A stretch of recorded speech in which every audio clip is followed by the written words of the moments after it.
Oke, baik kita langsung mulai kalau gitu ya. Bismillahirrahmanirrahim. Assalamualaikum warahmatullahi wabarakatuh. Selamat pagi, salam sejahtera untuk kita semua. Alhamdulillah, senang sekali atas kesempatan hari ini dan luar biasa ya, ternyata banyak juga yang hadir.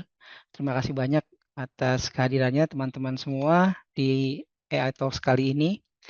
Padahal ini hari Sabtu ya, mungkin banyak yang lebih memilih untuk istirahat bersama keluarga, tapi ternyata kita harus ngobrol-ngobrol agak serius gitu di sini. Ya, oke, jadi jangan kita bawa serius ya, kita coba ngobrol santai-santai aja, sharing. Eh, jadi hari ini saya diminta untuk sharing ya, diskusi terkait pengolahan suara, bagaimana teknologi speech processing ini merevolusi komunikasi eh, di masa ini dan juga mudah-mudahan ke depannya seperti apa kita bisa coba intip ya. Oke, sebentar. Mungkin saya coba ini dulu. Oke, coba kenalan dulu ya. Mungkin di sini ada banyak teman-teman yang belum kenal. Eh, tak kenal maka tak sayang. Mudah-mudahan nanti kalau kita ketemu di jalan kita bisa kenalan beneran.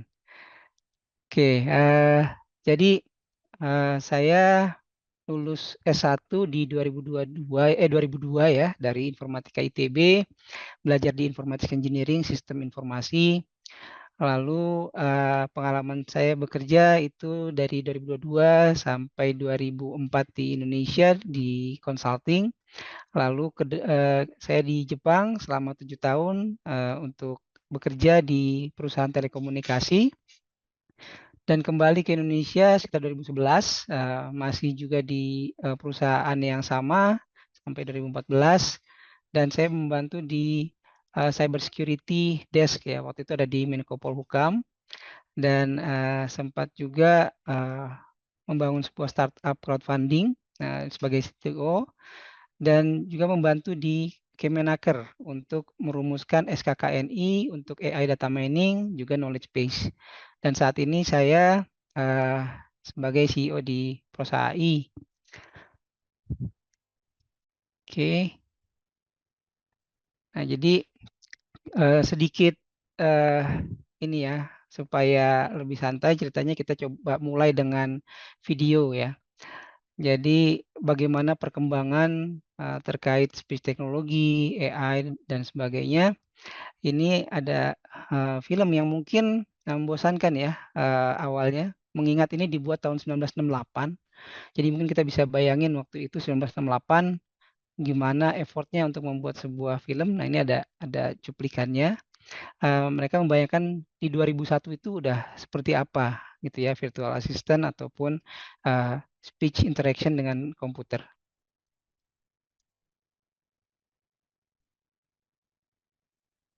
Ya, apakah suaranya terdengar? Hello, Hal, do you read me? Hello, Hal, do you read me? Do you read me, Hal? Affirmative, Dave. I read you. Open the pod bay doors, Hal. I'm sorry, Dave. I'm afraid I can't do that. What's the problem? I think you know what the problem is just as well as I do. What are you talking about, Hal? This mission is too important for me to allow you to jeopardize it. I don't know what you're talking about, Hal. I know that you and Frank were planning to disconnect me, and I'm afraid that's something I cannot allow to happen.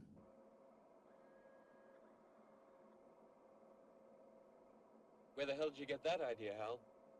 Dave, although you took very thorough precautions in the pod against my hearing you, I could see your lips move.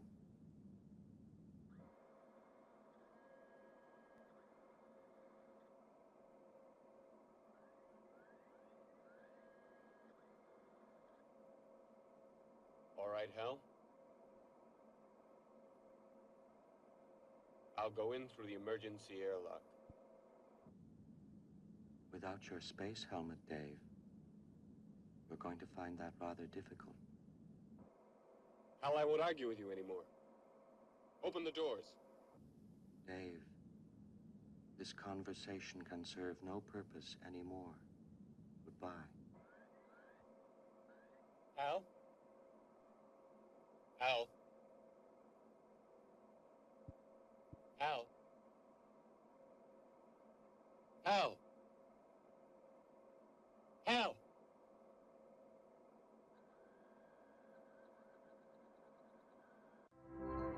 Oke, ya maaf mungkin ada suaranya agak kecil ya. Cuman di situ kita lihat conversation antara astronotnya dengan artificial intelligence yang dia tidak mengizinkan untuk membuka sebuah pintu karena dia tahu dia akan dimatikan, gitu. Dan dia abaikan perintah dari operatornya. Nah ini tadi representasinya hanya sebuah mata merah gitu ya, dan dia juga bisa melihat bagaimana gerakan dari bibir si operator tadi.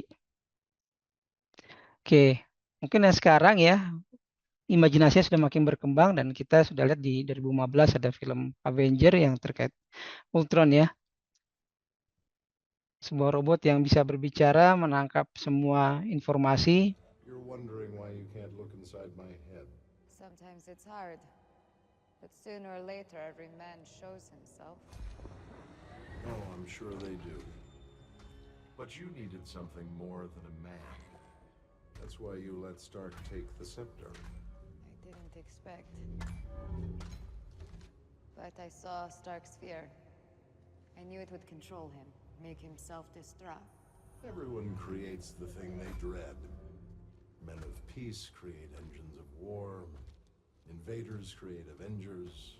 People create smaller people. Children. I lost the word there. Children. Designed to supplant them, to help them end. Is that why you've come? To end the Avengers? I've come to save the world. But also, yeah. Oke, ya tadi Ultron masih dalam bentuk robot ya, dan dia sudah bisa punya kemampuan untuk memahami suara, juga pembicaraan dan menghasilkan suara dengan sangat smooth gitu ya, sangat lancar.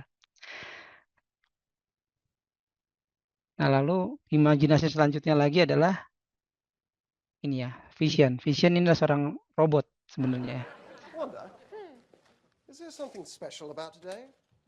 Well, I know the apron is a bit much, dear, but I am doing my best to blend in.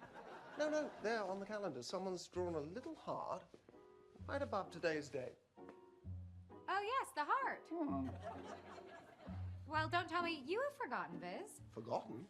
Oh, Wanda, I'm incapable of forgetfulness. I remember everything. That's not an exaggeration. In fact, I'm incapable of exaggeration. Well, then tell me what's so important about today's date. What was the question again? Oh, well, perhaps you've forgotten yourself. Me? Heavens no. I've been so looking forward to it. As have I. Today, we are celebrating. You bet we are. It's the first time we have ever celebrated this occasion before. It's a special day. Perhaps an evening. Great significance. To us both. Naturally. Obviously. Exactly. Hold on us. Oke, ya, jadi Vision tadi adalah gambaran seorang robot ya, seorang tanda kutip, ya dimana punya kemampuan untuk berkomunikasi dengan penuh emosi ya, dan yang mungkin itu kita sebagai manusia sering take it for granted, dan semuanya itu merupakan implementasi dari apa yang kita ketahui dengan bidang pengetahuan yang kita sebut artificial intelligence ya, yang akan kita pindahkan ke dalam komputer, di mana kita sebagai manusia, human being, makhluk hidup itu udah sangat lengkap dan sudah sangat sempurna kemampuannya, sehingga untuk bisa mencapai level tersebut ini kita mencoba dulu membagi-baginya ya, membagi-baginya menjadi beberapa bidang yang ternyata di situ juga nanti akan bisa sangat dalam dan sangat beragam bagaimana kita mengimplementasikan itu semua. Dan di bidang AI ini sendiri ya, ini secara simplified, secara disederhanakan, AI itu ada dibagi menjadi machine learning, natural language processing, lalu knowledge representation and reasoning, automated planning, intelligent robots, dan machine perception. Ini ada di daerah cognitive domains-nya, di mana kita hari ini akan coba memfokuskan di natural language processing, yaitu speech. Natural language processing sendiri ini dibagi menjadi dua area, yaitu teks dan speech, di mana teks itu bekerja menggunakan data-data teks dan speech itu menggunakan data-data output, input dan output voice ya atau speech.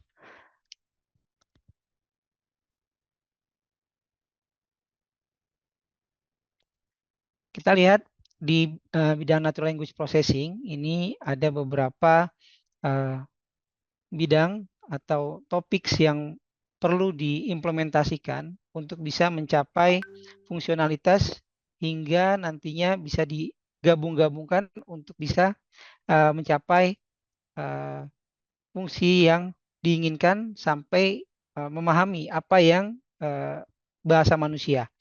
Di NLP ini ada name entity recognition atau NER kita sebutnya, ada part of speech tagging atau POS, ada text categorization, ada syntactic parsing, kita memparse struktur bahasanya, co-reference resolution, machine translation, lalu dalam NLU ada atau natural language understanding, itu ada relation extraction, mengekstrak hubungan antara kata-kata maupun komponen daripada kalimat, lalu memparafrasekan dan juga memiliki natural language inference, lalu information retrieval, dari sebuah teks ada informasi apa saja, lalu dialog agents, membuat sebuah agent yang bisa melakukan dialog, sentiment analysis, melihat sentimen daripada bahasa tersebut, semantic parsing, memahami sebuah kalimat itu mempunyai makna apa saja, lalu question answering, dan juga summarization.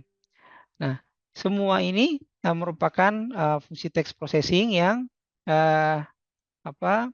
ada di dalam NLP untuk teks. Di mana untuk teks ini itu juga bisa mendapatkan input dari hasil output sistem lain, yaitu dari vision AI maupun speech AI. Nah, di sini ada beberapa sistem tambahan ya yang dibutuhkan untuk bisa melengkapi sistem yang text processing tadi.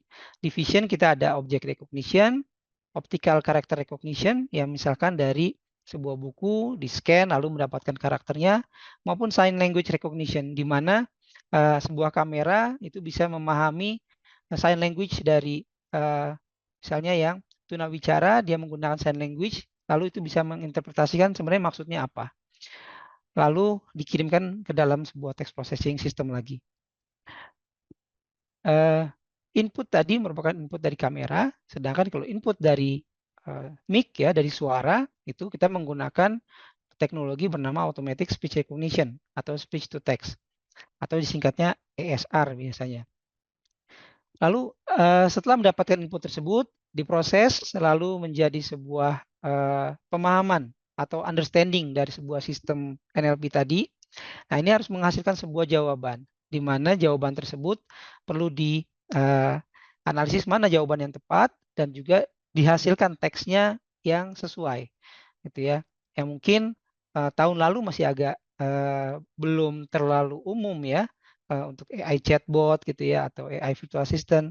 Nah, sekarang dengan adanya OpenAI ya, ChatGPT dan lain sebagainya, itu udah semakin common, semakin biasa bahwa mesin itu bisa menghasilkan sebuah teks yang itu seperti seakan-akan dihasilkan oleh manusia, menghasilkan sebuah hasil jawaban, menghasilkan teks artikel dan sebagainya menggunakan teknologi natural language generation.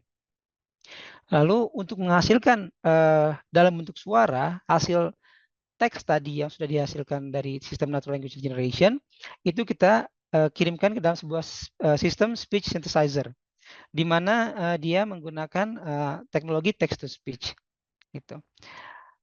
Dan kombinasi ini itu masih merupakan kombinasi yang hanya dari input dan output tanpa memahami siapa yang lagi berbicara. Nah, teknologi speech processing satu lagi tambahnya adalah voice biometric, di mana voice biometric ini akan mencoba mengidentifikasi ini suara siapa, lalu dapat mengidentifikasi seseorang dari suaranya sehingga bisa menghasilkan jawaban yang lebih personalized atau melakukan fungsi-fungsi lainnya.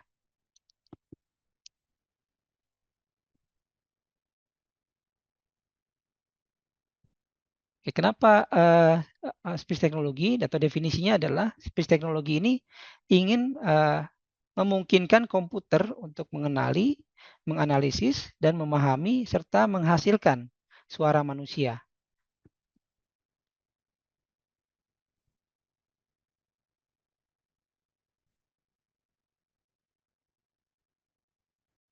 Lalu kenapa kita perlu speech teknologi? Ya, tadi seperti yang digambarkan dimulai introduction video tadi, bahwa bentuk suara itu adalah bentuk komunikasi yang sangat natural antara manusia dengan manusia lainnya. Sehingga ini kita ingin terapkan ke komunikasi human to machine agar kita bisa memanfaatkan mesin itu lebih baik lagi dan bisa berinteraksi dengan mesin dengan lebih nyaman untuk kita sendiri. Gitu. Ini dari Bill Gates menyatakan bahwa sampai sekarang ya until now kita selalu mencoba untuk beradaptasi terhadap limitasi dari teknologi dan kita mencoba menyesuaikan gimana kita mengerjakan atau berinteraksi dengan komputer dengan konvensi atau kesepakatan dan prosedur yang sudah kita tentukan gitu. Jadi kita invent ada keyboard, ada mouse, ada touchscreen dan sebagainya. Lalu dengan natural user interface, computing devices perlu atau will atau harus untuk beradaptasi kepada kebutuhan kita. Dan bagaimana bahwa kita yang paling nyaman dan menjadi alat komunikasi pilihan kita yang terutama sebenarnya adalah suara. Jadi bagaimana kita ingin menggunakan teknologi ini dengan senyaman mungkin.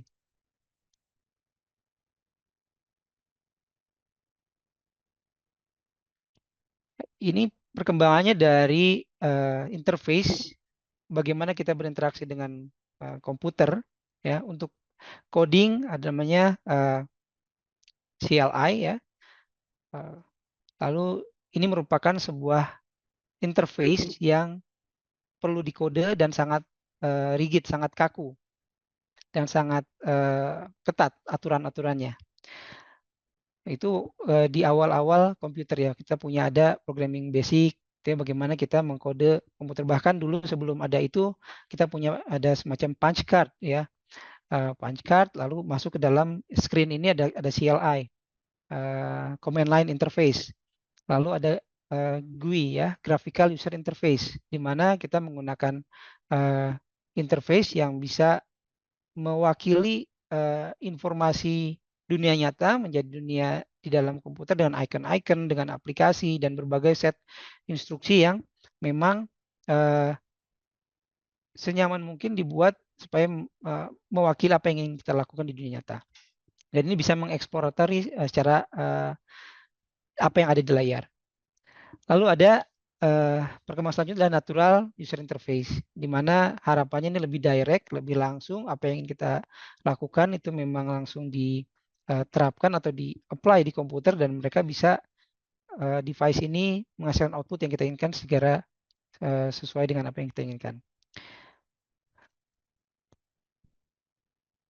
Dan akhirnya ini ada perkembangan menjadi sebuah smart speaker ya, virtual assistant, di mana kita udah mulai bisa mengirimkan komen gitu. Baik ini berbentuk speaker maupun Google Assistant yang Siri yang ada di dalam aplikasi dalam smart gadget kita. Nah, kenapa speech teknologi ya? Bahwa memang ini yang paling banyak dipakai dalam human communication. Nah, di sini ada teknologi untuk mengenali aksen. Dari mana seseorang itu berasal, dari suku mana, dari negara mana, dan lain sebagainya, mengenali aksen. Lalu language recognition, bahasa apa yang digunakan. Nah, misalnya ya bahasa Inggris, bahasa Indonesia, dan lain sebagainya. Nah, di mana kita punya banyak sekali bahasa, dari bahasa yang dipakai oleh minority sampai yang global language. Dan ini juga salah satu kegunaan teknologi ini nantinya adalah bagaimana kita melakukan preservasi atau menjaga bahasa-bahasa yang sudah lama atau semakin sedikit penggunanya. Lalu speech recognition. Speech recognition berarti mengenali apa yang diucapkan. Huruf A, huruf I, huruf A, I, U, E, O ya, secara vokalnya dan juga fonem-fonem atau suku kata-katanya. Lalu ada emotion recognition. Dari suara juga kita bisa mengenali adanya emosi. Apakah emosi positif, negatif, sedih, atau bahagia. Lalu dari suara juga kita bisa mengenali gender. Jadi untuk mengenali suara ini juga sebenarnya salah satu teknik yang digunakan adalah membagi dulu suara tersebut sebenarnya menjadi pemiliknya itu memiliki gender apa. Pemilik suara tersebut mempunyai gender apa, male atau female. Dari situ kita bisa membuat klasifikasi tipe suaranya dan mempermudah untuk melakukan training model AI-nya dalam mengenali apa yang dibicarakan maupun identifikasi dari si pembicara tersebut. Lalu akhirnya mengenali speaker recognition. Speaker recognition siapa yang berbicara. Dari suara itu juga kita memiliki semacam voice print atau ya kalau di jari kita punya sidik jari ya, fingerprint. Di suara itu juga sebenarnya ada fingerprint karena bentuk tenggorokan kita ini sebenarnya cukup unik ya untuk beberapa orang. Walaupun tidak seunik fingerprint, tetapi itu dalam set area tertentu itu bisa diklasifikasikan menjadi cukup unik untuk orang-orang tertentu. Dan ini bisa kita gunakan untuk mengenali siapa yang lagi berbicara. Nah, kadang-kadang tipe suara ini itu juga diturunkan ya. Misal kadang-kadang kita tahu oh ada anak sama ayah suaranya agak mirip atau saudara ya, adik kakak gitu. Bahkan ya kembar yang kembar juga mempunyai suara yang cukup mirip. Nah, ini juga karakteristik daripada speaker recognition teknologi ini. Nah, dalam mengembangkan teknologi speech ini kita mempunyai berbagai tantangan. Karena tentu saja buat kita mungkin membedakan suara teman kita yang lagi berbicara dengan suara mobil yang lewat gitu. Terus ya mungkin ada orang lain yang berbicara di belakang kita. Itu kita bisa menangkap mana yang kita mau fokuskan dan mana yang kita mau pahami gitu. Sehingga suara yang tertangkap memang itu saja yang kita anggap penting, lalu itu akan diproses di otak kita menjadi sebuah pemahaman. Nah, sedangkan kalau bagi komputer, suara apapun di luar gitu ya, yang masuk ke dalam mic itu dianggap sebagai input. Nah, bagaimana membedakan suara mana yang mau kita fokuskan itu cukup sulit gitu ya. Jadi ini berbagai teknik bisa dilakukan ya. Dari yang pertama di sisi mikrofonnya itu perlu dikembangkan teknologi tertentu untuk bisa mengurangi distortion atau ketidakfokusan ya. Lalu electrical noise karena dari mic itu juga mungkin kalau mic dulu sambungannya suka nggak benar gitu ya. Nah itu bisa jadi tambahan noise sendiri dari saluran suara yang dikirimkan gitu. Nah ini juga mengganggu daripada software yang dikembangkan untuk mengenali suara. Lalu karakteristik direksional. Jadi mic itu mempunyai arah daripada sensornya, bagaimana dia mau menangkap suara. Misal kalau mic itu khusus untuk dipakai wawancara dan sebagainya, itu kita bisa pakai mic dengan yang bidirectional. Jadi dia punya dua arah depan belakang saja. Gitu. Atau ada juga yang direksionalnya omnidirectional itu seluruhnya dia tidak membedakan antara suara yang datang dari depan, belakang atau apapun itu semuanya sensitivitasnya sama. Gitu. Atau yang unidirectional yang hanya dari depan saja. Nah, itu misalnya seperti headset seperti ini, ya dia tentu saja yang unidirectional. Dia hanya mengambil suara-suara yang masuk dari depan saja. Nah, teknologi mikrofon ini juga akan mendukung tadi bagaimana suara yang masuk ke dalam sistem tadi itu bisa diproses dengan baik gitu. Tanpa mic yang bagus mungkin akan sangat sulit juga untuk selalu menambahkan fitur bagaimana software speech recognition tadi memproses suaranya gitu. Lalu ada noise ya. Noise ini tadi adalah suara-suara yang mungkin tidak ingin kita fokuskan untuk dikenali. Misalnya pembicara yang lain, background noise, suara musik, suara tadi mobil lewat, ada tukang lagi mengerjakan bangunan dan sebagainya dan lain sebagainya. Lalu dari channelnya sendiri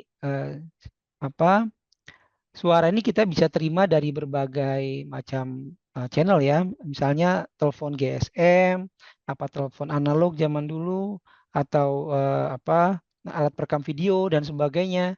Nah itu banyak hal yang bisa mungkin dalam penangkapan suaranya. Jadi ini belum masuk ke dalam sistem pengenalan suara AI-nya ya, baru sampai di bagaimana menangkap suaranya tadi. Di channelnya sendiri itu bisa ada berbagai hal yang juga muncul yang menyebabkan suaranya tidak menjadi kurang bagus untuk diproses ke dalam sistem. Ya, kadang-kadang kalau di internet juga kita lagi meeting gini ya, ada yang disconnect atau putus-putus dan sebagainya. Ada tiba-tiba jadi ada suara dari speaker lain jadi balik lagi suaranya gitu ya. Nah, itu banyak sekali hal-hal yang harus ditangani sebelum itu dikirimkan ke dalam sistem. Nah, setelah itu masuk ke dalam sistem, ada beberapa hal yang bisa diproses ya. Terkait speaker, pembicara itu sendiri. Ada kualitas suara. Kadang ada orang ngomongnya bergumam dan sebagainya. Itu agak susah dipahami ya oleh sistem. Baik ya, kita juga sebagai manusia juga susah. Lalu pitch-nya, kadang ada ngomong yang melengking tinggi, ada yang sangat berat. Nah itu juga berpengaruh. Gender tadi ya, dan dialek itu juga mempengaruhi. Misalnya bahasa Indonesia sendiri kita punya banyak sekali dialek ya.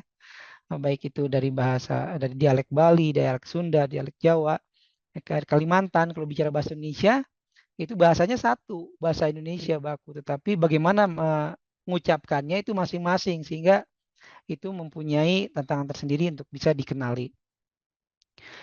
Lalu gaya berbicara. Gaya berbicara ini bagaimana berbicaranya, apakah cepat, lambat gitu kan, atau ya dia putus-putus, dan juga secara emosi. Kadang kalau ada emosi yang marah, mungkin terlalu tinggi, atau sedih, dia jadinya pelan sekali dan sebagainya. Lalu pembicaraan ini juga perlu kita perhatikan konteksnya. Untuk memahami isi pembicaraan, kita lihat apakah ini tentang orang yang mendiktekan sesuatu, atau dia sebenarnya pembicaraan bebas, ataukah ini interview, atau bahkan ini hanya semacam main machine dialog yang misalnya komen saja, voice comment gitu ya. Dan hal-hal ini semua membentuk sebuah atau berbagai macam tantangan yang harus diselesaikan dalam sebuah sistem ESR.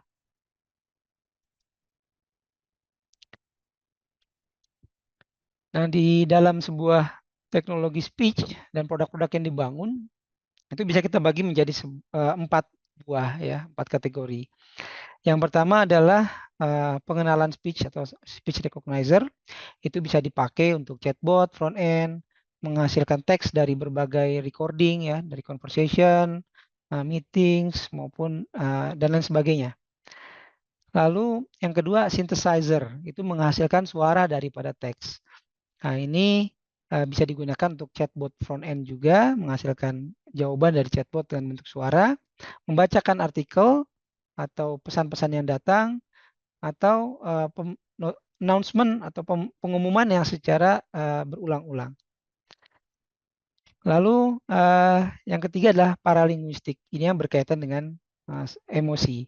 Ini bisa terkait sentimen, emosi, ya, apakah itu dia kasar, mengandung kebencian, ataukah dia ini memiliki informasi gender tertentu, juga aksen. Nah, ini contohnya adalah analisa conversation, ya, percakapan yang terekam seperti telepon customer service. Lalu yang keempat, speaker recognition. Ini bisa digunakan untuk application authentication maupun client authentication. Ya, atau juga beberapa implementasi bisa menggunakan identification. Jadi ada suara yang nanti akan mengidentifikasi ini suara siapa dari sebuah atau sekelompok suara yang sudah ada.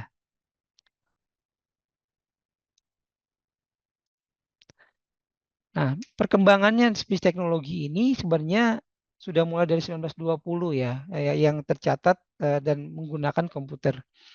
Ini komputer di sini maksudnya bukan komputer yang kita bayangkan sekarang ya, tapi ini dari sisi digital teknologi. Di 1920 ini sebenarnya menggunakan simple, ada mainan bernama Radio Rex, di mana kalau dia mendengarkan suara tertentu dia akan keluar. Jadi trigger dia keluarnya itu pakai suara gitu ya.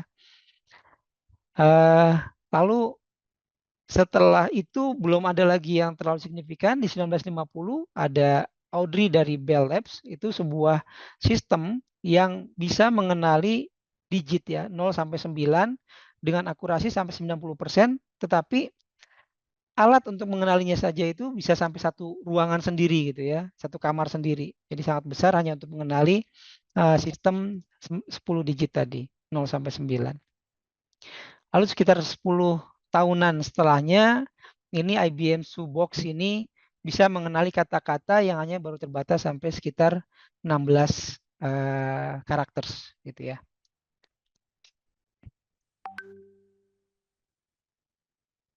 Oke, ini beberapa muncul pertanyaan yang terkait materi, nanti ya di-share ya oleh panitia, dan juga streaming YouTube mungkin sekarang belum ada tapi nanti ya. Oke, kita lanjut dulu. Jadi dari sejarah seperti itu 1960-an, ternyata sekarang dengan berbagai macam perkembangan teknologi speech processing dan juga kemajuan dari hardware untuk AI dan algoritmanya, ini berbagai macam startup muncul ya, baik itu untuk vertical software dalam artian dia spesifik untuk industri tertentu, apakah healthcare, e-commerce, finance, manufacturing maupun supply chain, real estate, agriculture, dan hospitality. Itu masing-masing punya startupnya yang bekerja di atau menghasilkan produk-produk di vertical software tadi. Lalu horizontal software ini lebih umum, pengelolaan untuk voice processingnya, misalnya untuk di business intelligence, untuk security, untuk customer support, untuk marketing, sales, coaching, recruiting, dan productivity. Ini kita lihat banyak sekali ikonnya, artinya memang masing-masing mempunyai keunikan tersendiri apa yang mereka mau selesaikan di dalam bidang-bidang tersebut. Dan juga di infrastrukturnya pun sudah ada juga. Infrastruktur ini dalam artian juga lebih dia mencoba membuat produk yang lebih low level seperti API maupun platform yang memang akan bisa digunakan oleh perusahaan-perusahaan lain di atasnya, yang horizontal software maupun vertical software, untuk bisa mengembangkan fungsionalitas mereka tanpa dari awal lagi membangun sistem speech recognition-nya. Ini ada yang untuk speech to text, text to speech, for platforms, untuk virtual assistant, NLP and conversational AI, CPAS, emotion, prototyping, design distribution, monetization, juga analytics. Ya. Ini kita lihat juga beberapa pemanfaatannya dari yang tadi sebagai industrinya, virtual assistant langsung implementasi seperti apa. Ada virtual assistance, hardware ya, ini robotics masuk ke sini karena jadi mulai interface-nya sebagai interface-nya menggunakan voice ya. Ada home hubs ya, speaker, smart speaker dan sebagainya. Di enterprise functions ada ads, sales, customer service. Lalu dari sisi accessibility untuk yang disability, itu menambahkan accessibility untuk mereka ke sistem komputer. Lalu penyediaan platform, core teknologis, dan juga berbagai dalam industri. Nah, ini kita lihat beberapa tren ya untuk speech teknologi saat ini. 2 tahun yang lalu mungkin yang saya tampilkan untuk speech tech trend ini masih di 2 baris pertama ini. Tapi dengan perkembangan yang sekarang ternyata bertambah lagi bidang-bidang yang bisa langsung diimplementasikan dengan speech teknologi ini karena memang akurasinya sudah semakin baik, ketersediaan teknologinya sudah semakin luas, dan juga developer-developer yang berada di field-field tertentu tadi dengan mudah bisa mengimplementasikan aplikasi mereka, sehingga berkembang dengan cepat dan merambah berbagai bidang ya. Jadi di sini trennya itu terkait mobile app payments integration. Jadi payments menggunakan voice, baik itu comment voice-nya maupun identification atau verification untuk voice. Lalu voice tech in healthcare itu bisa berbagai macam penggunaannya, baik itu asisten dengan suara, baik itu ekspresi ya, seperti mungkin teman-teman udah banyak yang lihat juga Stephen Hawking ya, yang salah satu ilmuwan terkenal yang dia lebih dikenal untuk fisik ya, fisika, astronomi dan sebagainya, tetapi dia mempunyai disability dan sejak lama dia menggunakan text to speech ya untuk berkomunikasi. Jadi dia menggunakan berbagai sensor untuk mengidentifikasi apa yang dia mau ketikkan, baik itu urat-urat yang sekarang mungkin dia udah menggunakan semacam Neuralink gitu ya dari sarafnya untuk bisa mengirimkan apa yang dia mau ketikkan dan akhirnya itu disuarakan oleh komputer. Jadi dia udah lama menggunakan sistem seperti itu di kursi rodanya. Dan tapi mungkin tuh karena dia juga di banyak supportnya, cukup dananya waktu itu belum umum ya. Tapi sekarang sudah semakin umum, sudah semakin bisa diimplementasikan ke berbagai device yang lebih ekonomis, sehingga banyak yang bisa mengadopsi tersebut. Lalu voice based search ya, baik itu mencari dengan suara ya, mencari film di Netflix, di Google Assistant, atau juga mencari lagu tertentu dengan lirik tertentu gitu ya, atau ada juga satu startup yang dia mencari berdasarkan nada atau kalau kita bergumam gitu ya, atau mendendangkan berdasarkan dendangan suara, itu juga bisa diimplementasikan. Lalu selanjutnya individualized experience ya di biometrics. Dengan adanya biometrics dan speech pattern masing-masing orang yang berbeda itu bisa dilakukan individual semacam kostumisasi ya, supaya lebih spesifik ke masing-masing individual. Lalu ada voice cloning and generation. Ini mencoba untuk menirukan tipe suara tertentu ya dari karakter tertentu dan juga menghasilkan suara dari teks tadi. Ini bisa diimplement di smart displays, lalu di voice assistant ya. Ini voice assistant ini lebih ke arah percakapan, baik itu untuk bisnis maupun ya bisnis secara umum, supporting bisnis di customer service, maupun juga sekarang udah muncul ya ada AI untuk semacam virtual girlfriend, virtual friend gitu ya, yang bisa chat dan dia menghasilkan berbagai macam respon, dan ini bisa juga mengeluarkan dengan suara. Nah, suaranya ini juga tidak hanya suara yang plain atau biasa saja, tapi juga dengan emosi ya, sudah mulai dengan emosi. Lalu voice in the gaming industry ya, bisa voice comment maupun jawaban dari di gaming, feedbacknya dari suara. Lalu untuk translation, ada sebuah alat ya yang memang dia langsung menerjemahkan dari bahasa satu ke bahasa lain dengan suara. Lalu voice ini juga bisa digunakan untuk forensik dan investigation di law enforcement ya, penegakan hukum maupun kriminalitas. Nah, di sini ada voice for customer engagement, ya ini mungkin lebih ke customer service tadi ya. Bagaimana customer bisa berinteraksi dengan perusahaan melalui suara di telepon dulu maupun lewat interface lain yang dengan suara. Lalu untuk sales assistance ya, sales assistant di sini maksudnya kita punya ada agen telemarketing, agen-agen yang memang menggunakan interaksi lewat suara. Nah, ada beberapa startup yang sudah mengembangkan aplikasi yang dia mengidentifikasi bagaimana performance sebuah agen dihubungkan dengan bagaimana dia menelpon. Cara dia menelpon, kapan pitch-nya naik, kapan dan bagaimana rate suaranya, itu juga bisa digunakan untuk mengasis dari agen sales tadi.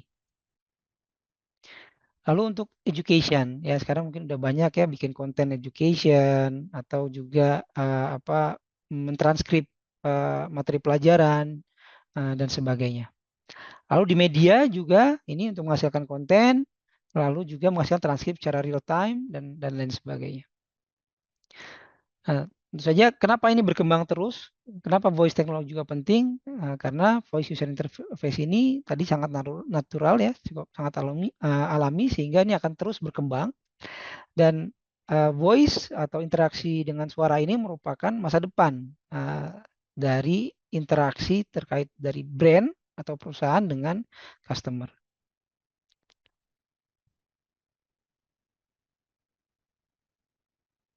Oke, ini contoh aplikasi di healthcare ya, telemedicine.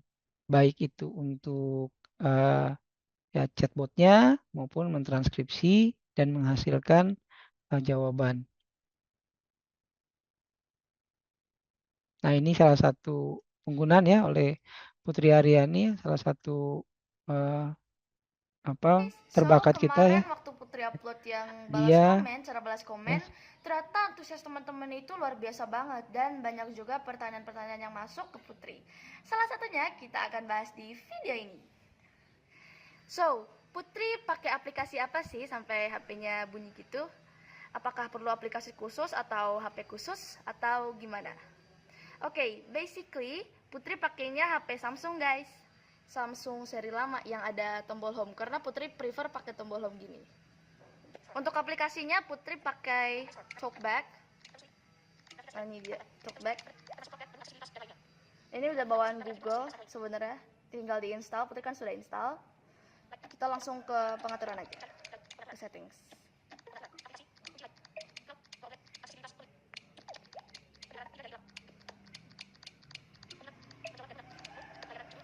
Nah ini Talkback. Kalau untuk ngaktifin si Talkback-nya memang harus perlu bantuan sama orang yang bisa lihat karena sebelum Talkback ini aktif, Putri juga nggak bisa pakai HP ini. Nih, kalau dimatiin jadi kayak gini. Nggak ada suaranya. Putri hidupin lagi ya. Banyak juga yang tanyain sama Putri kemarin, Putri yang Putri dengerin itu apa sih? Kok suaranya gitu? Sebenarnya yang Putri dengerin itu bahasa Indonesia gini guys, karena Putri pakai skripnya bahasa Indonesia tapi dia kecepatannya 100%. Makanya suaranya bisa kayak gitu. Sebenarnya dia cuma ngomong 100% kecepatan bicara, kontrol pencari gitu. Coba kita lambatin ya.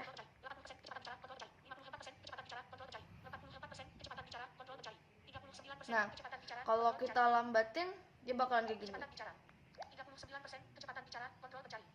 Lebih lambat lagi juga bisa. 29%. Nah. Tapi kalau Putri pakai kecepatan yang segini, Putri bakalan lebih lama buat balesin komen teman-teman semua karena Talkback-nya juga bacainnya bakalan lebih lambat dan lebih lama. Dan kalau Putri dengerin selambat ini sebenarnya ngantuk sih. Soalnya dia gayanya kayak orang ngantuk gitu, guys. Udah kita cepetin lagi. Karena Putri lebih prefer pakai kecepatan yang 100%. Oh ya, sebenarnya bukan cuma HP Putri aja sih yang bisa pakai Talkback. Oke. Nah, itu ya salah satu penggunaan Putri yang memiliki penglihatan, tapi ternyata bisa berinteraksi dengan HP-nya menggunakan fitur speech to text ya, text to speech, talkback.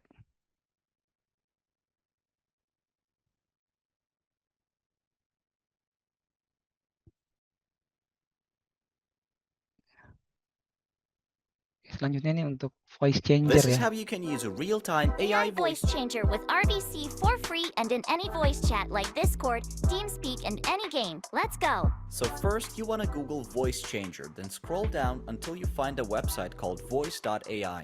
Download and install the app, then open it and create a free account. Once you're done with the intro, your app should look like this. Now click on the middle icon to access the voice library.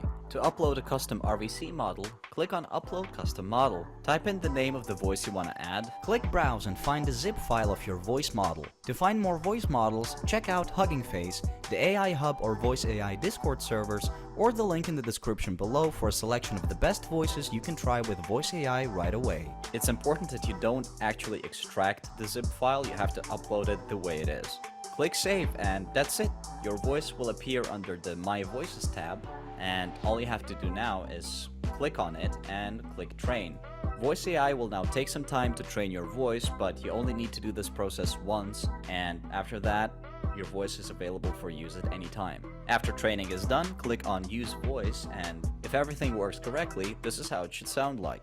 Hello friends, this is my voice now. Hello, friends. This is my voice now. Awesome, the voice works. You can use it both in recording mode. Ya, itu untuk generate voice ya, voice changer. Jadi dari rekaman yang ada, dia diubah menjadi suara yang lain. Oke. Nah, ini sekarang juga yang banyak dipakai ya. Mungkin udah banyak yang lihat konten-konten. Welcome to our YouTube tutorial, where we'll dive into the exciting world of AI and show you how to create captivating talking avatars. Whether you're a talented content creator, an enthusiastic educator, or just someone intrigued by the possibilities of AI technology, this comprehensive step-by-step guide is tailor-made to empower you with the knowledge to bring your avatars to life. Get ready to unlock the true potential of AI and take your videos to the next level. So let's jump right in and get started on this incredible journey together. Start your creative journey by creating a free account on GenCraft and experience the magic of AI art generation. GenCraft empowers you to unleash your imagination and create breathtaking artwork with the help of cutting-edge artificial intelligence technology. As a registered user, you can enjoy the freedom to generate up to 10 images per day at absolutely no cost. Prepare to be amazed as GenCraft harnesses the power of AI to revolutionize the way you create stunning pieces of art, opening up a world of limitless possibilities for your artistic expression. Join GenCraft today and embark on an extraordinary artistic adventure. After generating your AI image, simply download it. But the problem is a watermark. Don't worry, I will show you how to remove any unwanted object from images or videos. To remove any unwanted object from images, go to Annie Eraser and create a free account. Then simply upload your images.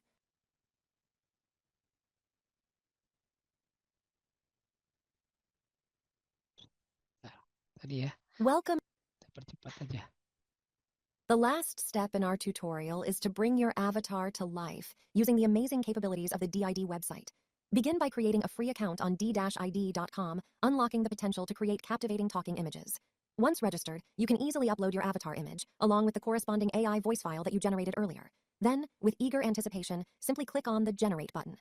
DID website revolutionizes the way we interact with images by seamlessly merging them with AI-generated voices. Your avatar will come alive, speaking with the captivating voice you selected, creating a truly immersive and engaging experience for your audience.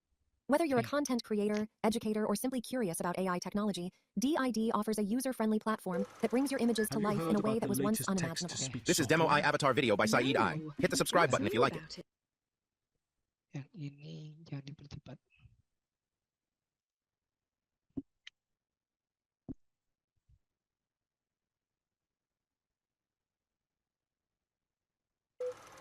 Have you heard about the latest text-to-speech software?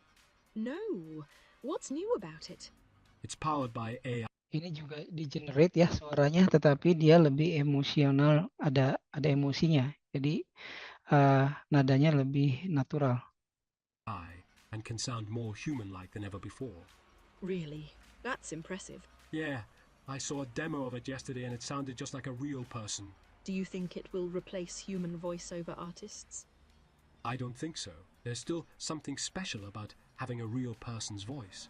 But this technology could be a game changer for education, accessibility, and language learning. Novo is working on a full integration with ChatGPT. Oke. Nah, jadi tadi ya beberapa pengantar terkait speech teknologi dan juga penggunaannya. Dan ini saya sedikit mengenalkan tentang Prosa AI, perusahaan yang kami bangun berdasarkan research. Ini bersama-sama dengan teman-teman di ITB juga. Silakan dilihat dulu video pengenalannya. Prosa AI develops natural language processing with deep learning AI that allows computers to understand and process text and speech in Bahasa Indonesia. Our NLP technology is applied in several solutions like customer experience analytics, in which machine gathers customer feedback from various channels to create topics and sentiment analytics. Auto-learning chatbots that can take over conversations with your customers 24/7. Prosa Speech Recognition Engine automatically transcribes speech input into text to help industries get insights from customer service calls, company meetings, and various interactive applications. Prosa Voice Biometrics help organizations detect fraud by authenticating customers over the phone automatically using only their own voice. Prosa Speech Synthesizer allows machine to convert text into speech for a more natural human-computer interaction.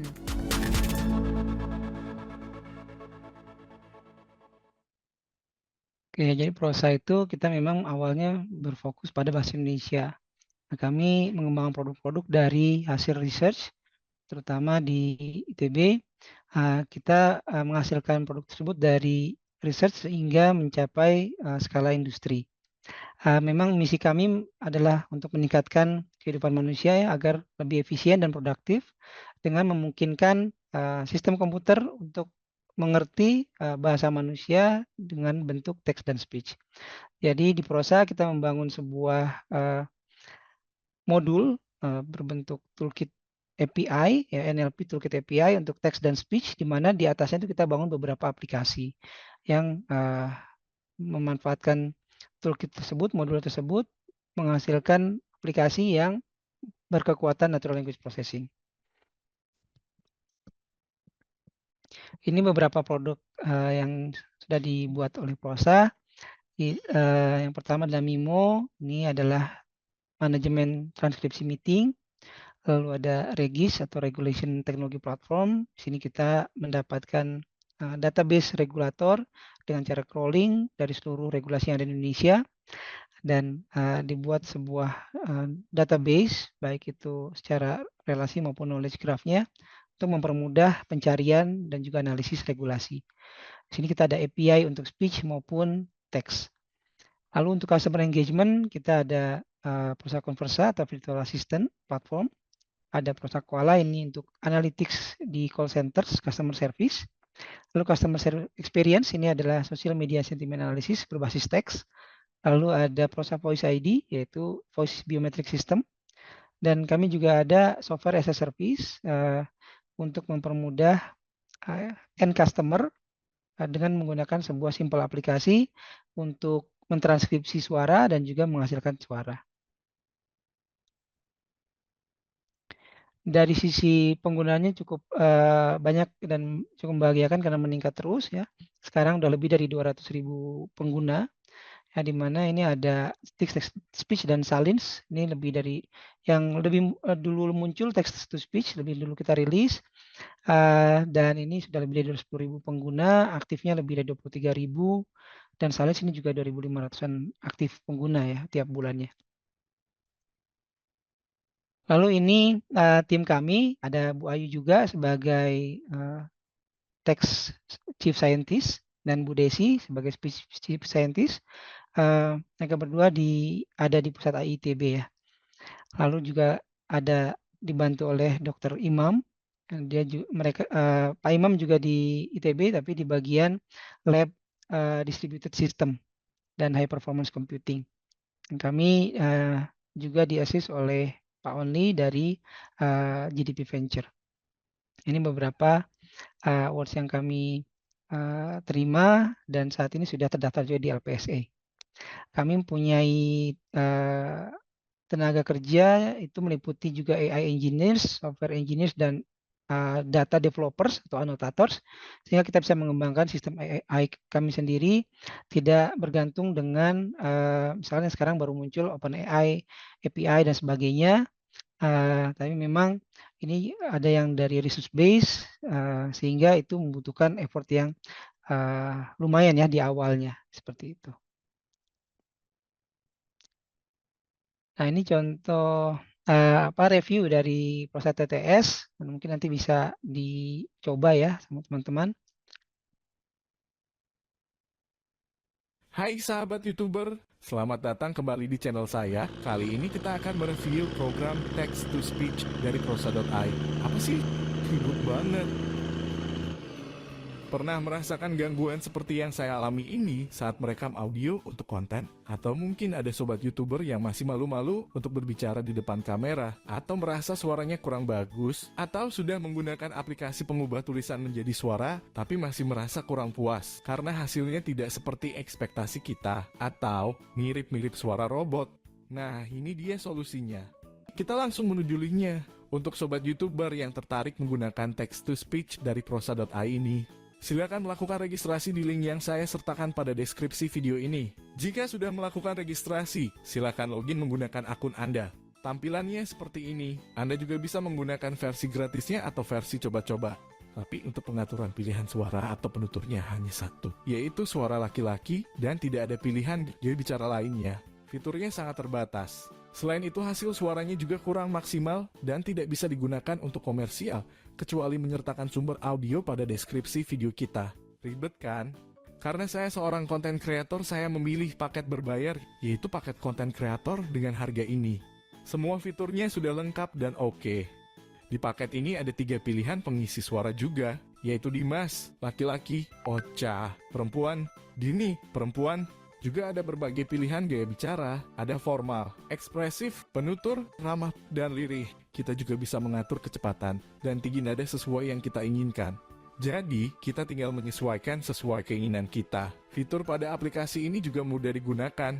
Kita juga bisa meninjau audio dan menyuntingnya sebelum kita simpan. Hasil suaranya pun mirip dengan suara manusia asli, seperti suara yang Anda sedang dengarkan ini. Nah, gimana? Oke kan? Ups, ini suara asli saya. Oke, sampai jumpa. Aku tag sosial media Prosa.ai di Instagramku untuk temanku Ani Nirwan, Dekrit Presiden, Trias Pol. Oke, itu TTS, Prosa, lalu yang ini Salins.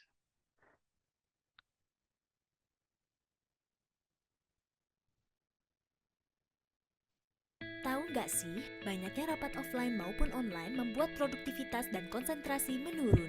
Begitupun saat wawancara atau mengikuti kelas online dan webinar. Kita terdistraksi karena harus mencatat setiap ucapan yang penting. Apa sih solusi terbaik untuk masalah ini? Memperkenalkan Salins, aplikasi pengubah suara menjadi teks yang dapat membantu Anda melakukan pencatatan otomatis, baik secara rekaman maupun secara real time. Salins memberikan cara baru dalam melakukan pencatatan setiap kegiatan Anda dan dapat diakses langsung dari berbagai perangkat secara online. Dengan akurasi 98% untuk konversi suara ke teks bahasa Indonesia. Anda juga dapat menemukan kata kunci sehingga pencatatan lebih optimal. Dapatkan hasil transkripsi suara menjadi teks dengan cara mudah dari sebelumnya. Gunakan Salins sekarang juga. Kunjungi salins.prosa.ai. Ya. Salins, cara cepat buat nyatet. Ya, sekarang Salins juga baru mengeluarkan fitur baru ya untuk summarization. Jadi selain mentranskripsi juga mendapatkan summary dari apa yang di dalam rekaman tersebut dan juga menghasilkan poin-poin pentingnya. Gitu. Oke, baik, mungkin itu akhir dari presentasi saya. Kalau ada pertanyaan dipersilakan.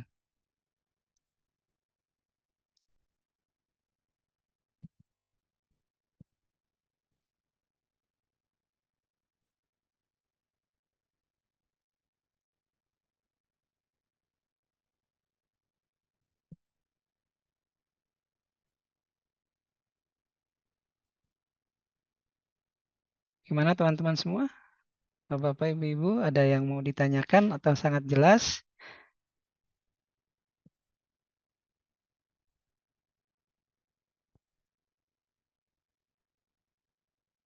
Oh iya, ini ada pertanyaan dari Ibu atau Bapak Anis Serit ya, Universitas Mercu Buana. Ya, untuk mengakses API-nya itu bisa, ntar saya kirim di chat ya.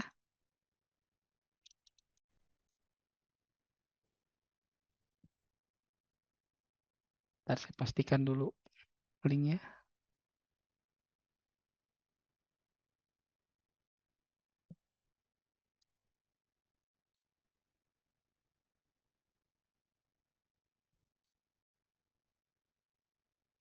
Ya, bisa diakses di sini untuk API-nya ya. Kalau untuk salinnya sendiri,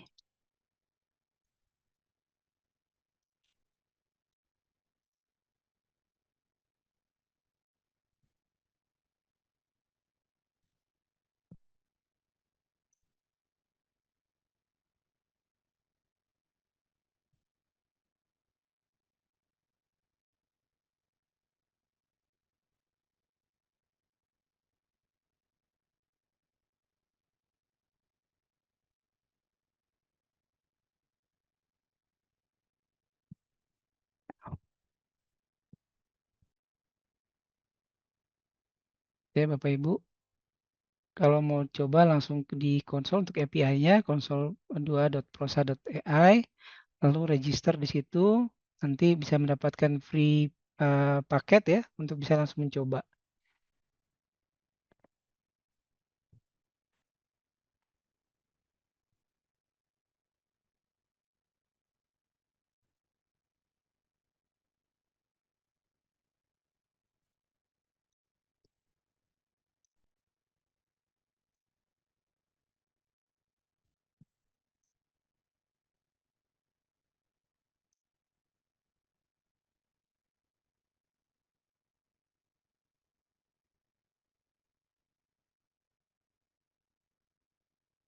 Oke, mungkin kita tunggu 1 menit lagi. Kalau tidak ada pertanyaan, mungkin seperti sudah sangat jelas ya.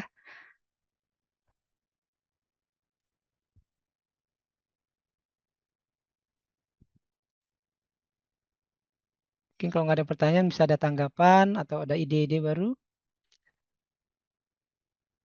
Oh iya, ini dari Pak Muhammad Fatoni ya. Adakah perkembangan speech processing berbasis AI untuk Zoom meeting? Iya Pak, ada. Seperti ini cukup banyak juga dan memang kita juga mengembangkan. Memang saat ini kita belum bisa langsung integrasi live, tetapi hasil rekaman di YouTube-nya itu kalau misalkan dia kan ada online link-nya ya biasanya. Nah, itu bisa langsung dimasukkan ke Salins gitu. Jadi dia langsung proses tanpa harus download dulu, upload lagi, itu kan cukup makan waktu ya. Gitu. Dan juga tidak perlu mengundang bot ke dalam Zoom-nya. Gitu. Jadi ada banyak juga fitur-fitur di Zoom yang dia ingin mentranskripsi, tapi itu harus mengundang botnya terlebih dahulu ya. Gitu. Botnya diundang terlebih dahulu, nanti dia akan merekam dan diproses di setelah selesai nantinya. Nah, kalau di Salin saat ini kita belum menyediakan botnya dan mungkin juga ada beberapa yang kurang cocok ya pakai bot, tidak mau ada bot lain masuk ke dalam meetingnya. Itu bisa tadi hasil rekamannya apakah itu diupload ataupun memasukkan link online drive-nya. Jadi bisa juga langsung diproses untuk transkripsi.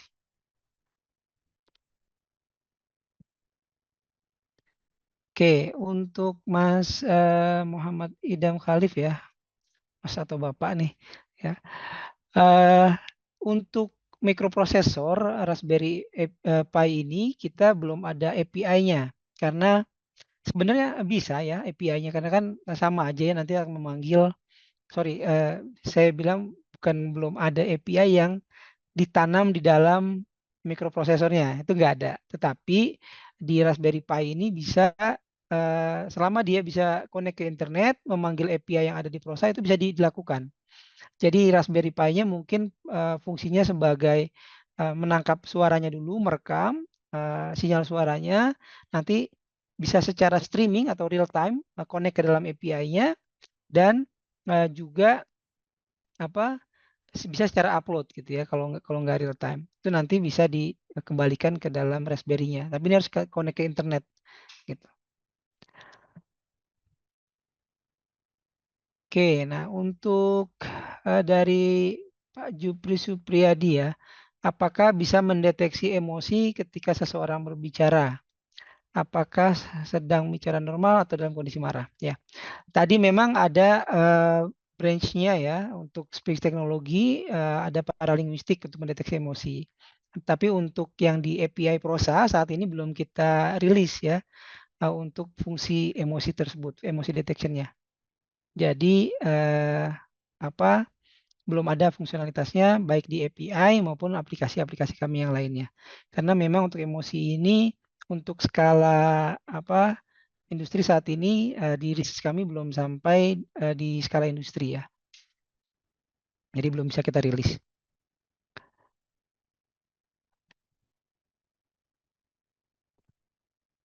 Oke, selanjutnya dari Pak Muhammad Fatoni.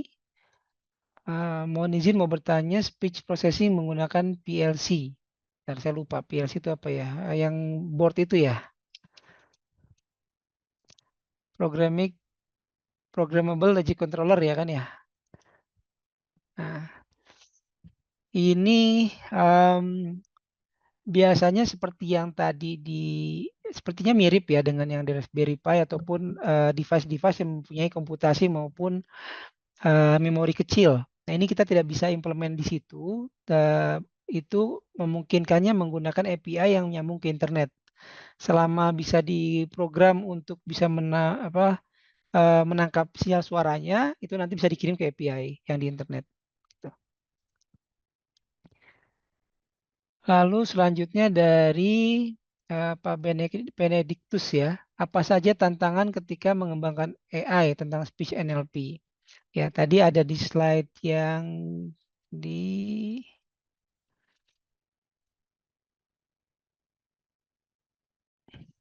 saya share lagi ya. Tapi ini technical challenge ya. Nah, mungkin ini udah masih tampil ya sebenarnya. Oke, masih tampil ya. Share-nya. Belum. Oke. Nah, ini challenge-nya ya untuk speech tadi ada berbagai macam ya. Dari mikrofon, noise, speaker, channel maupun konteksnya, isinya. Nah, selain technical challenge ini sebenarnya banyak non-technical challenge-nya ya. Yang mungkin kalau dijelaskan di sini panjang sekali ya, tapi mungkin bisa saya persingkat. Misalnya pertama masalah data ya. Data ini harus banyak dan akurat dan juga dengan kualitas yang bagus. Nah, ini membutuhkan effort pengumpulan data yang tidak kecil gitu ya. Lalu saya dengan effort tadi berarti butuh biaya. Selain itu juga ada tantangan terkait computing power dengan menggunakan teknologi deep learning, menggunakan teknologi AI yang terbaru. Intinya itu tidak bisa menggunakan komputer rakitan ataupun server-server biasa. Ini harus menggunakan server yang ada GPU-nya, dan ini juga berkembang terus ya. Kita bersaing juga untuk mendapatkan server-server tersebut dari perusahaan luar gitu ya. Jadi untuk yang datang ke Indonesia pun diimport juga sedikit gitu. Itu tantangan lainnya. Selain itu juga ada talents-nya. Ada talents-nya yaitu orang-orang yang mempunyai kemampuan untuk speech recognition ini tidak terlalu banyak. Baik dari sisi kemampuan teknis, minatnya juga itu juga diperlukan. Jadi kadang-kadang orang untuk memproses atau melakukan pengembangan teknologi ini kalau kurang minat itu susah untuk bisa tekun dan bisa menghasilkan yang berkualitas gitu ya, produk berkualitas. Seperti itu. Oke, mungkin mudah-mudahan bisa menjawab ya Pak Benedictus. Lalu dari Pak Anies Kerit ya, dari Universitas Mercubuana. Secara umum untuk melatih sistem TTS supaya bisa terdengar natural butuh berapa lama durasi rekaman manusia?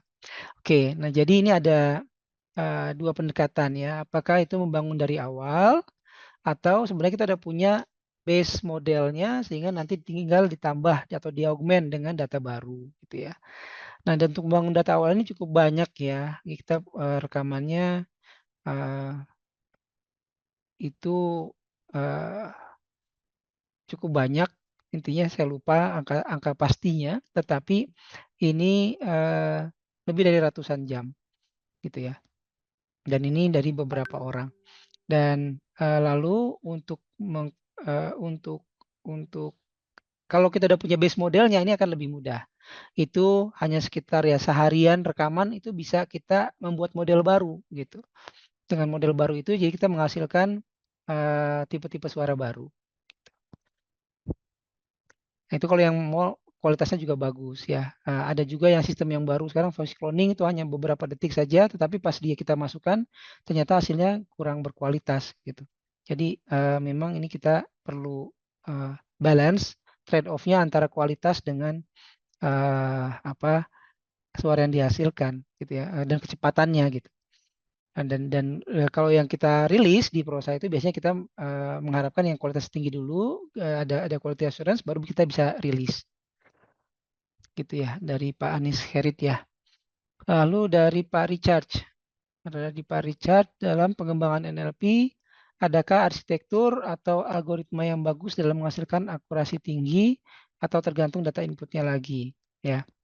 Ya ini memang betul Pak ada ya dua hal itu ya data dan algoritma dan ini disesuaikan dengan task yang ingin dikembangkan jadi nggak bisa ditentukan fix untuk semua NLP arsitektur atau algoritma yang mana tapi dari task yang kita ingin capai yang ingin kita kembangkan fungsinya itu kita butuh data apa dan setelah datanya itu kita kumpulkan ini algoritmanya itu sering kita eksperimen terlebih dahulu dan juga mungkin arsitekturnya tadi ya. Kadang mungkin kita punya hipotesis dulu arsitekturnya kira-kira seperti ini, tetapi setelah dieksperimen itu kita sering menyesuaikan dulu terhadap data. Jadi algoritmanya perlu diubah gitu.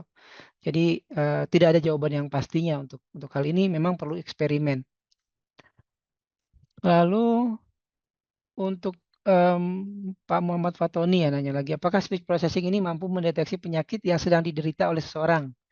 Ya, ini pertanyaan menarik ya, karena kita sempat juga research terkait, ya tentunya Bu Desi ya sebagai speech expertnya di Prosa dan timnya, kita research terkait mendeteksi COVID dari batuk, gitu ya.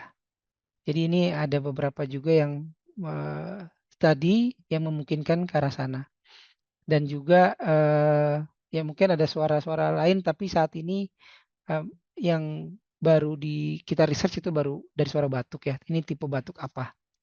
Gitu. Oke, lalu dari Pak Naufal Zaki. Ketika teknologi speech recognition semakin berkembang seperti voice clone yang semakin mirip dengan sumber aslinya, bagaimana kita bisa mengetahui apakah suara itu berasal dari AI atau manusia? Oke, mungkin ya ini hipotesis awal saya yang pertama adalah itu perlu dibandingkan dengan analognya ya. Jadi kalau sudah di digital memang itu ada beberapa informasi dari analog yang hilang. Nah kalau dari teknologi penangkapan fitur suara itu akan semakin bagus, itu kita juga bisa mengetahui ini suara yang dihasilkan oleh teknologi text synthesizer, speech synthesizer, atau dari suara manusia itu bisa tadi dibandingkan gelombangnya. Itu salah satunya yang bisa kita lakukan ya. Jadi ini tapi memang kalau misalkan dia dibandingkannya dengan media yang sama, itu kemungkinan fitur suaranya itu banyak yang hilang dari yang analog tadi ya. Sehingga ini akan jadi seakan-akan sama suaranya. Padahal satu suara asli, satu lagi suara dari komputer gitu.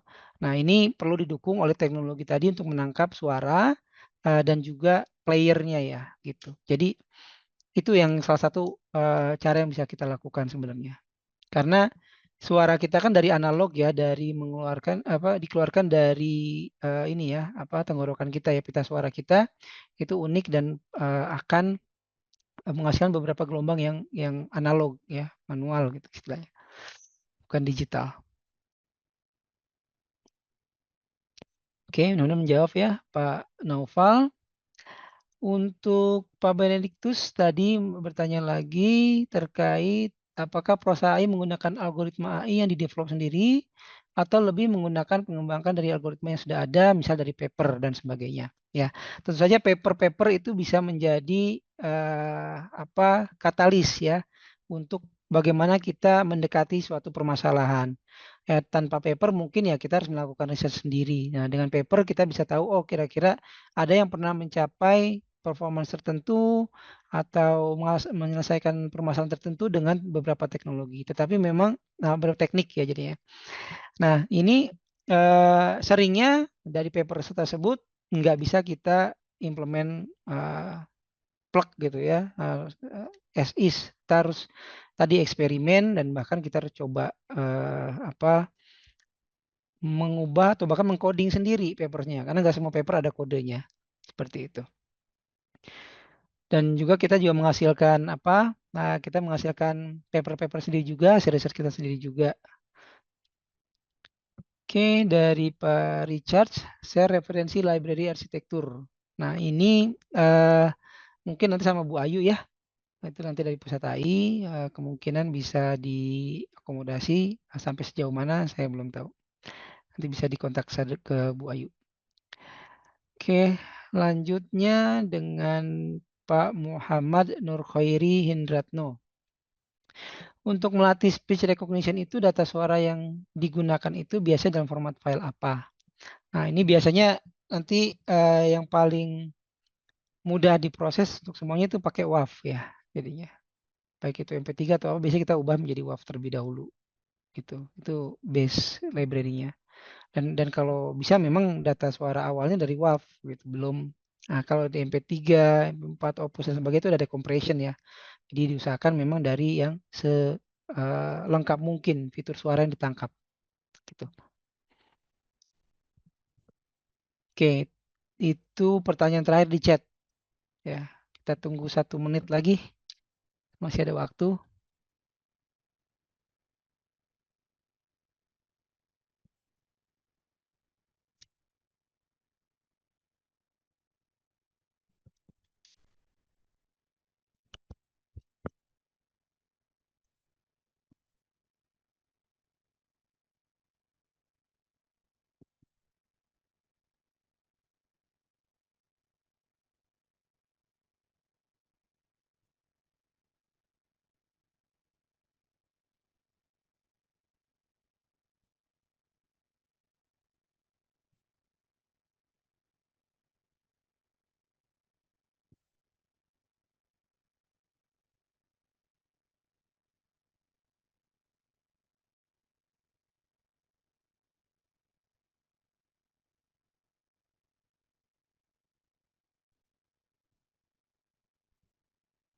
Oke, sepertinya belum ada pertanyaan lagi atau tidak ada ya berarti mungkin kita bisa cukupkan ya pertemuan kali ini. Makasih banyak atas perhatiannya, semoga bermanfaat.